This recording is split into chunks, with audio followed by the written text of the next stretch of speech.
Police സ്റ്റേഷനിലെ പോലീസുകാർ മര്യാദയ്ക്ക് പെരുമാറിയില്ലെങ്കിൽ ഇനി ഒട്ടും വിഷമിക്കണ്ട. അപ്പം തന്നെ നിങ്ങൾക്ക് കമ്മീഷണർ ഓഫീസിലേക്ക് വളരെ സിമ്പിളായി പരാതിപ്പെടാം. ഈ QR കോഡ് ഒന്ന് സ്കാൻ ചെയ്താൽ മാത്രം മതി, പരാതിപ്പെട്ടി റെഡി. അതായത് എന്തെങ്കിലും പോലീസുകാരെ കുറിച്ച് പരാതി സ്വീകരിക്കുന്നില്ലെന്നോ അല്ലെങ്കിൽ പെരുമാറ്റം ശരിയല്ലെന്നോ എന്നൊക്കെയുള്ള പരാതി ഉണ്ടെങ്കിൽ ഇനി പോലീസ് സ്റ്റേഷനിൽ തന്നെയുള്ള QR കോഡ് വഴി തന്നെ സ്കാൻ ചെയ്ത് നമുക്ക് അപ്പോൾ തന്നെ പരാതിപ്പെടാം. ഇതുവരെ ഉണ്ടായിരുന്ന രീതിയല്ല ഇനി പോലീസുകാർക്ക് സ്റ്റേഷനിൽ വരുന്ന പരാതിക്കാരോട് ബഹുമാനത്തോടെയൊക്കെ ഇടപെട്ടേ പറ്റൂ എന്നുള്ളതാണ്. കാരണം എടാ പോടാ വിളി മുതൽ എന്ത് പെരുമാറ്റവും സാധാരണക്കാർക്ക് അപ്പോൾ തന്നെ പരാതിപ്പെടാവുന്ന തരത്തിലുള്ളൊരു സംവിധാനമാണ് ഇപ്പോൾ കൊണ്ടുവരാൻ പോകുന്നത്. പോലീസ് സ്റ്റേഷനിൽ വച്ച് തന്നെ എങ്ങനെയാണ് എന്ന് ചോദിച്ചാൽ ഇത് തന്നെയാണ്. ഒരു പരാതിയുമായി നമ്മൾ സ്റ്റേഷനിലേക്ക് പോകുന്നു. അപ്പോൾ ഏതെങ്കിലും പോലീസുകാരിൽ നിന്ന് തെറ്റായ ഒരു പെരുമാറ്റമോ ഏതെങ്കിലും തരത്തിലുള്ള പ്രശ്നങ്ങളോ അല്ലെങ്കിൽ പരാതി സ്വീകരിക്കാതിരിക്കലോ ഒക്കെ എന്ന് കരുതുക. അത് നിങ്ങൾക്ക് അപ്പോൾ തന്നെ ആ സ്റ്റേഷനിൽ പരാതിയുമായി എത്തുന്നവർക്ക് പോലീസിന്റെ പെരുമാറ്റത്തെക്കുറിച്ച് പരാതികൾ ഉണ്ടെങ്കിൽ ഇവിടെ ഒരു QR കോഡ് ഉണ്ടാകും. ആ QR കോഡിൽ അപ്പോൾ തന്നെ സ്കാൻ ചെയ്ത് നിങ്ങൾക്ക് പരാതിപ്പെടാവുന്നതാണ്. ഓൺലൈനായി തന്നെ പരാതി രേഖപ്പെടുത്താം. ബുധനാഴ്ച മുതൽ ജില്ലയിൽ, അതായത് മലപ്പുറം ജില്ലയിലും ആലപ്പുഴയിലുമാണ് ആദ്യമായി സംവിധാനം വരുന്നത്.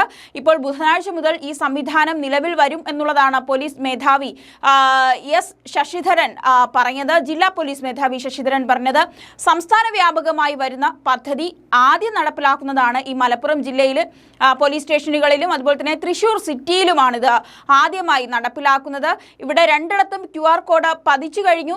പോലീസ് സ്റ്റേഷനിൽ നിന്ന് ദുരനുഭവം നേരിട്ടാൽ എളുപ്പത്തിലും വേഗത്തിലും സ്റ്റേഷനിൽ നിന്ന് തന്നെ പരാതിപ്പെടാമെന്നതാണ് ഇതിൻ്റെ ഏറ്റവും വലിയൊരു മേന്മ. ജില്ലാ പോലീസ് മേധാവിയുടെ ഓഫീസിലാണ് ഈ പരാതികൾ സ്വീകരിക്കുക.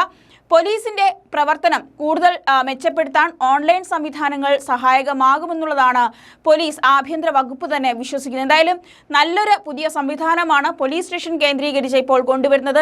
പലയിടത്തും ജനമൈത്രി പോലീസ് സ്റ്റേഷൻ എന്നൊക്കെ എഴുതി വച്ചിരിക്കുമെങ്കിലും അത് സാധാരണ ബോർഡിൽ മാത്രം ഒതുങ്ങലാണ് പതിവ്. പക്ഷേ ഇത് യഥാർത്ഥത്തിൽ ജനമൈത്രി പോലീസുകാരാവുക എന്നുള്ളത് ഇപ്പോൾ പോലീസുകാരെ സംബന്ധിച്ച് നിർബന്ധിതമാകുന്ന ഒരു കാര്യത്തിലേക്കാണ് പോകുന്നത്. സാധാരണക്കാരോട് ശരിയായ രീതിയിൽ മാന്യമായ രീതിയിൽ തന്നെ ഇടപെടാനുള്ളൊരു താക്കീത് കൂടിയാണ് പോലീസുകാർക്ക് ഇതിലൂടെ ലഭിക്കുന്നത്. മാത്രമല്ല പരാതികൾ സ്വീകരിക്കേണ്ട രീതിയും സിസ്റ്റമാറ്റിക് ആയിട്ട് തന്നെ അതൊക്കെ നടക്കണമെന്നുള്ളതും കൂടെ. അല്ലെങ്കിൽ അപ്പോൾ തന്നെ പരാതിക്കാരന് പരാതി സ്വീകരിക്കുന്നില്ല അല്ലെങ്കിൽ എന്നോട് ഇങ്ങനെ പെരുമാറി എന്നുള്ളതൊക്കെ നമുക്ക് QR കോഡ് വഴി പോലീസിനെതിരെ അല്ലെങ്കിൽ നമുക്കെതിരെ നമ്മുടെ എന്തെങ്കിലും തെറ്റായ പെരുമാറ്റം നൽകുന്ന പോലീസുകാർക്കെതിരെ പരാതിപ്പെടാം.